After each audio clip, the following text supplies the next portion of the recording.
Sebuah truk menabrak tiang listrik dan pembatas jalan di pintu keluar tol Ciledug. Kemacetan sempat terjadi akibat kecelakaan ini.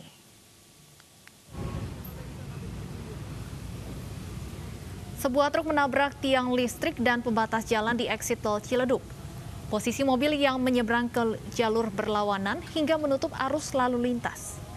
Sempat terjadi kemacetan karena banyak warga yang menonton. Belum diketahui pasti apakah ada korban jiwa atau tidak dalam kecelakaan ini.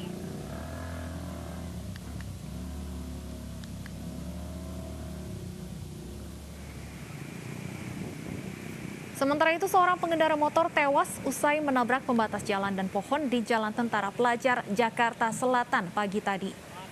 Korban adalah Adi Nurdiansyah, warga Petojo Selatan, Gambir, Jakarta Pusat. Kecelakaan diduga terjadi akibat pengendara motor kehilangan kendali dan berkendara dalam kondisi mengantuk. Korban tewas akibat luka parah di bagian kepala.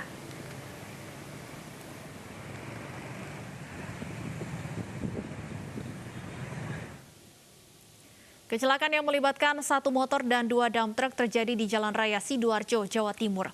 Akibatnya pengemudi motor meninggal dunia di lokasi.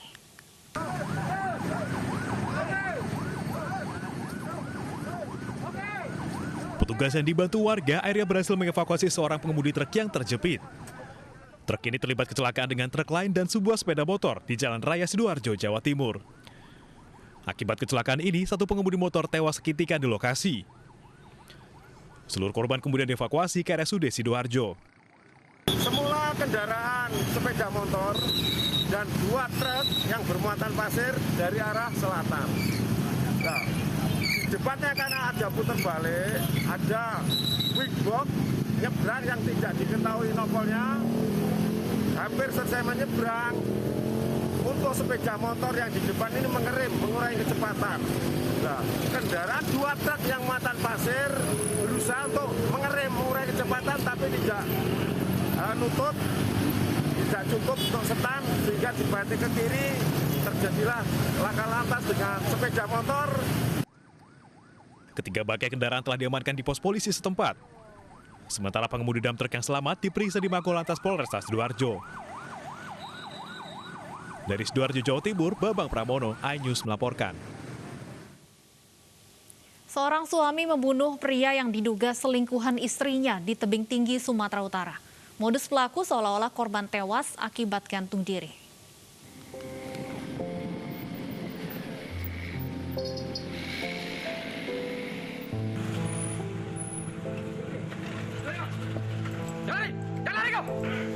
Pasangan suami istri ditangkap karena membunuh seorang pria warga Dusun 10 Desa Payapinang, Kabupaten Serdang Bedagai.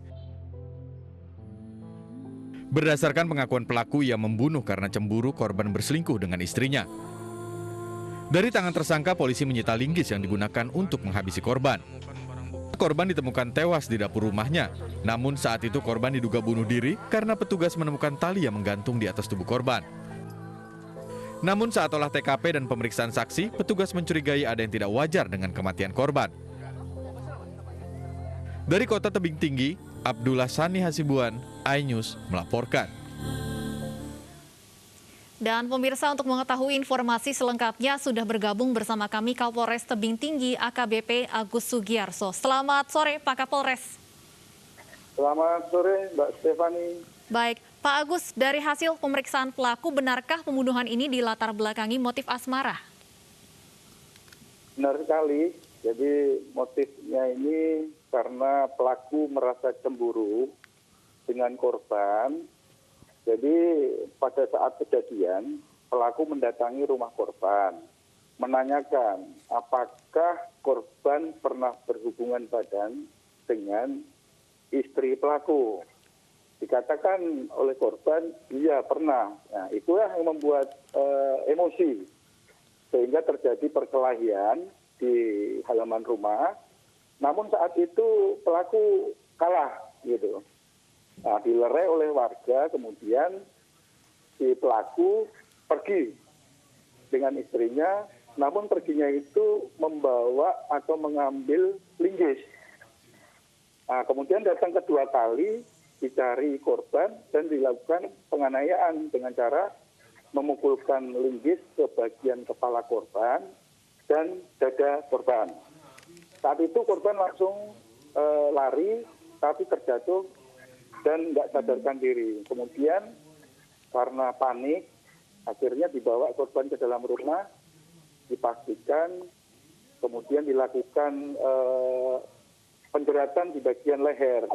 Kemudian direkayasa, dipasang tali gantungan supaya itu seakan-akan gantung diri. Begitu Mbak Stefani. Pak Agus, istri pelaku juga ikut diamankan. Apakah keduanya sudah ditetapkan sebagai tersangka? Betul, untuk istri pelaku kita sudah amankan karena berperan di situ turut membantu ya mengangkat si korban ke tiang gantungan, ke tali gantungan, gitu Mbak. Apa alasan istrinya mau ikut membantu membunuh pria yang diduga memiliki hubungan dengan dirinya? Ya, untuk meyakinkan kepada si pelaku atau suaminya bahwa tidak terjadi hubungan itu, gitu. Karena dari pengakuan dari si istri tidak pernah melakukan hubungan suami istri dengan si korban. Demikian.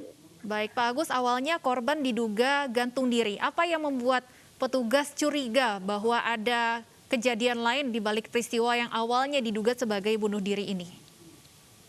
Baik, yang pertama kita curigai ini bukan karena gantung diri, karena melihat perlukaan atau perkenaan dari korban itu ada luka robek, ya, luka robek di bagian kepala karena benda tajam dan benda tumpul. Jadi kesimpulan itu untuk kita melakukan penyelidikan lebih lanjut bahwa ini adalah bukan karena gantung diri, namun pembunuhan, begitu Mbak Stefan. Untuk bukti-bukti yang ikut diamankan apa saja sejauh ini, Pak Agus?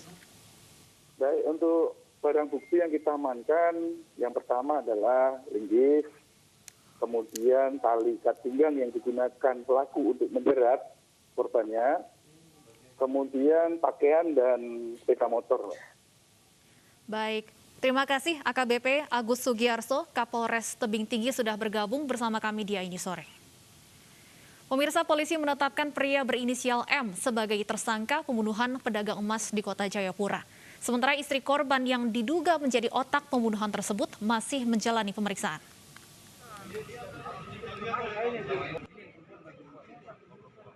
Hubungan asmara melatar belakangi kasus pembunuhan seorang pemilik toko emas di Kota Jayapura, Papua. Pelaku berinisial M diketahui telah menjalin hubungan dengan istri korban selama 2 tahun terakhir.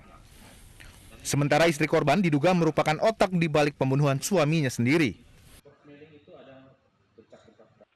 Ya, sejauh ini yang kami ketahui dan sesuai dengan hasil pemeriksaan, mulai Januari tahun 2021, mereka memang memiliki hubungan hingga kejadian ini kita tangani.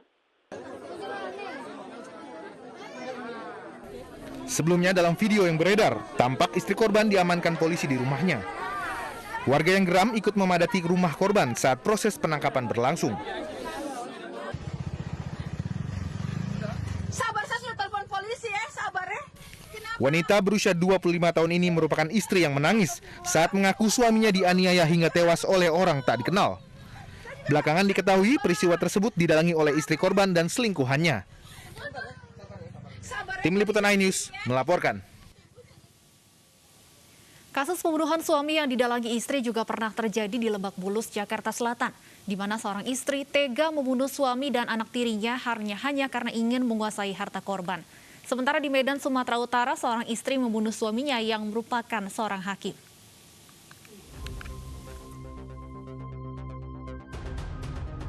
September 2019 lalu di Lebak Bulus, Jakarta Selatan, Aulia Kesuma menyewa 2 eksekutor dan 3 orang lainnya untuk membunuh suaminya Edi Chandra Purnama dan anak tirinya Muhammad Adi Pradana dengan biaya 400 juta rupiah. Aulia yang menjadi dalam pembunuhan mengakhiri hidup suami dan anak tirinya dengan memasukkan obat tidur dan alkohol ke dalam jus tomat yang rutin dikonsumsi korban. Setelah korban tertidur, Aulia bersama anaknya Kelvin dan 2 eksekutor membekap korban hingga kehabisan napas dan meninggal dunia. Rencananya Aulia Kesuma membuat skenario kebakaran di rumah yang ditempatinya bersama suami dan anak tirinya untuk menutupi jejak pembunuhan namun gagal. Kemudian rencana berubah. Aulia membakar mobil yang berisi jasad kedua korban di Sukabumi, Jawa Barat. Aulia tega membunuh suami dan anak tirinya karena terbelit utang 10 miliar rupiah. Ketika mengetahui perbuatan korban Jamaluddin dan membunuhnya. Sementara itu di Medan, Sumatera Utara, Zuraida Hanum dijatuhi hukuman mati oleh Majelis Hakim Pengadilan Negeri Medan karena terbukti melakukan pembunuhan berencana kepada suaminya Jamaluddin. Sebelumnya, Hakim Pengadilan Negeri Medan Jamaluddin ditemukan tewas di dalam mobilnya di sebuah jurang di areal perkebunan sawit Desa Sukadame, Deli Serdang. Dari hasil penyelidikan polisi ditemukan otak pembunuhan Hakim Jamaluddin adalah istrinya sendiri, Zuraida Hanum. Sandiwara Zuraida terbongkar lantaran kerap memberikan informasi janggal terkait kematian suaminya. Polisi menyebut Zuraida bekerja sama dengan 2 eksekutor, yaitu Jepri Pratama dan Reza Pahlevi. Zuraida mengaku terlanjur sakit hati karena kerap diselingkuhi oleh korban. Tim Liputan iNews melaporkan.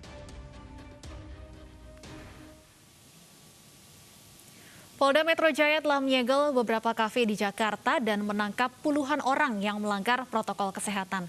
60 orang warga negara asing ditangkap, 3 diantaranya reaktif COVID-19. PPKM telah diterapkan pemerintah sejak 3 Juli lalu, namun masih banyak warga yang melanggar aturan. Pelanggaran dilakukan beberapa kafe dan restoran di Jakarta Utara, Jakarta Selatan, dan Tangerang Kota. Di salah satu kafe di Kelapa Gading, Jakarta Utara, polisi menangkap 81 orang, 60 diantaranya warga negara Nigeria. Setelah diswab antigen, 3 diantara warga asing reaktif COVID-19. Polisi telah menetapkan beberapa orang sebagai tersangka. Sanksinya kita punya undang-undang namanya Undang-Undang Penanggulangan Wabah Penyakit.